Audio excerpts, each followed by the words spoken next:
Young Turks, new sponsor, Squarespace. Go Squarespace. Wait, is that a square?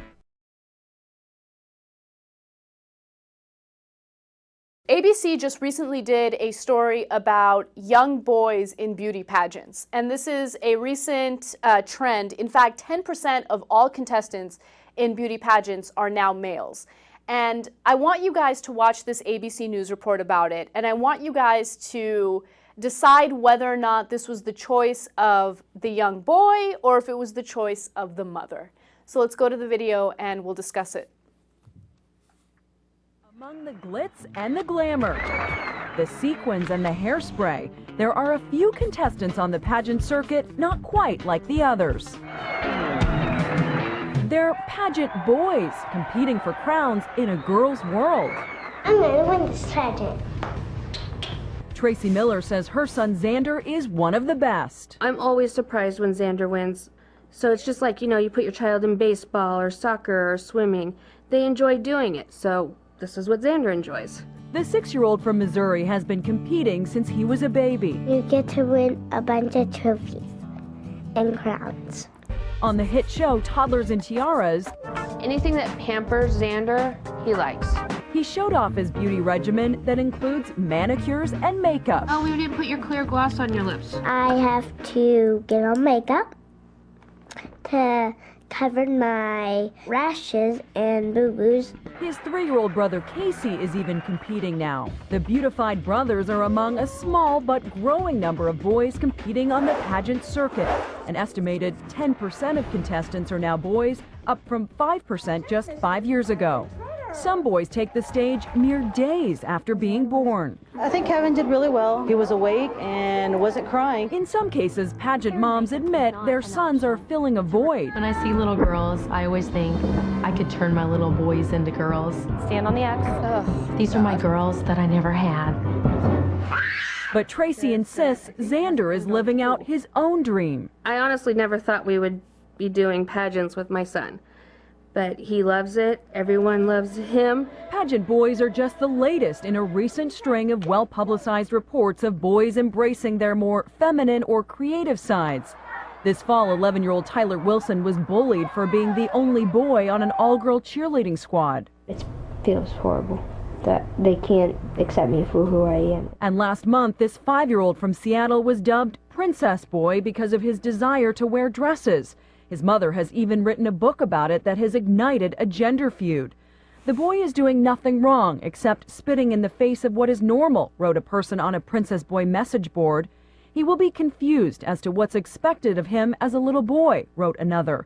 Ken Corbett, a psychoanalyst who specializes in gender issues, says while it can be alarming for some parents if their son wants to wear dresses, some children just like to experiment. But we cannot immediately assume because a boy wishes to be a girl that there is a psychological problem. We live in a time when, we have the great good fortune to actually watch these kids emerge. These children have a lot more freedom at this point in time. But freedom can come at a price. These boys are often subjected to bullying and heartache, like in the film Billy Elliot. He's got the chance to dance, and now you're telling him not to. I love you. Tracy says she's all too aware that Xander's involvement in pageants as well as his interest in ballet and gymnastics has led some to believe he'll one day be gay. But she's determined to let him decide his path. People will say, he's just going to be gay when he gets older. Well, you know what? If Xander becomes gay, so be it. Anything I do is not going to change Xander. All right, so she was talking a little... No, I'm coming in guns blazing. I know. I'm coming in guns blazing. Hell to the no.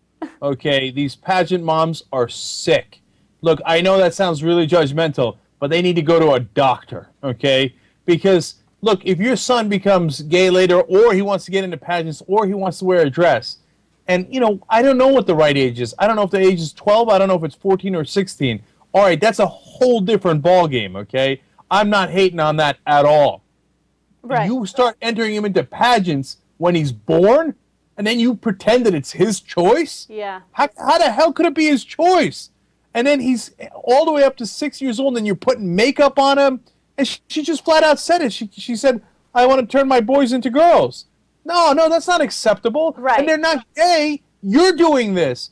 I mean, whether they're gay or not is genetic and has nothing to do with what you're doing with them, but you keep pushing them in this direction that they didn't ask for. No, it's perverse and ridiculous.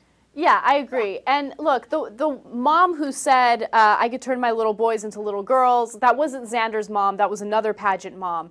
And look, do I think that there are pageant moms out there that have sons and they don't have daughters and they wish that they had daughters, so they throw them into, female activities like pageants? Yeah, absolutely. But look, I just want to say really quick, I'm not trying to be judgmental about parents who have young boys and then they put them in pageants. I'm going to be judgmental toward all parents who put any of their kids in pageants. Pageants are terrible. There are so many other things to get your kids involved in. Don't compare it to piano or swimming or dance or anything like that. Pageants are having your kids parade around in front of a bunch of judges that are going to judge them based on the way they look. So that's not a sport. I don't see that as something that is productive for a child's life. And, Cenk's right. If you have kids that, at some point in their lives decide, you know what, I'm interested in this beauty pageant thing, I want to get involved in it, then cool, that's one thing. But getting your baby, your infant involved in a beauty pageant is ridiculous. Yeah, and look, if at some point, my son comes up and says, hey, I'd like to be involved in a pageant, if he's 16, I'm going to say, hey, of course, you do whatever you like. Okay, I think that's plenty old enough. Forget me pushing them into it. He comes up and says at 6, oh, I'd like to be in a pageant. I'm going to say, here's my idea. No, okay, not even close. Not buying it, not doing it, not letting you do it. When you get a head on your shoulders that I believe can make decisions as a fully functioning human being, then we're having a conversation. At 6 years old, you don't know what you want. You want to be a fireman. You want to be a doctor. You want to be a cop. I'm not going to let you sign up to go into a fire. You're 6. I know. Okay. I have one other quick question for you, Cenk, before we end this. So let's say you don't have a little boy, you have a little girl. If your little girl came up to you at the age of 6 and said, hey, I want to be in a beauty pageant, would you be more lenient toward that, or would you have the same reaction? I would be 1% more lenient to it, so it would be just hell no instead of hell to the no. Right. No, I agree with you 100%. Beauty pageants make me super uncomfortable. Like, look, again, she's an adult. She's into it. Hey, I know a lot of people who are in beauty pageants. I'm not judging that. But when you're a kid, there's no rhyme or reason to it. Hell no. No, and you're right, Anna. It puts the wrong thoughts into their heads. Like, you should be judged on how you look. I hate that, and I've got no interest in my 6-year-old thinking that in any way, shape, or form. New sponsor at the Young Turks, Squarespace. They help you build websites. They've got 24/7 support, and they've built some of the largest websites in the world. They have an iPhone app, so you can edit your website on the go. TYT promo code, 10% off for the life of your order. Squarespace.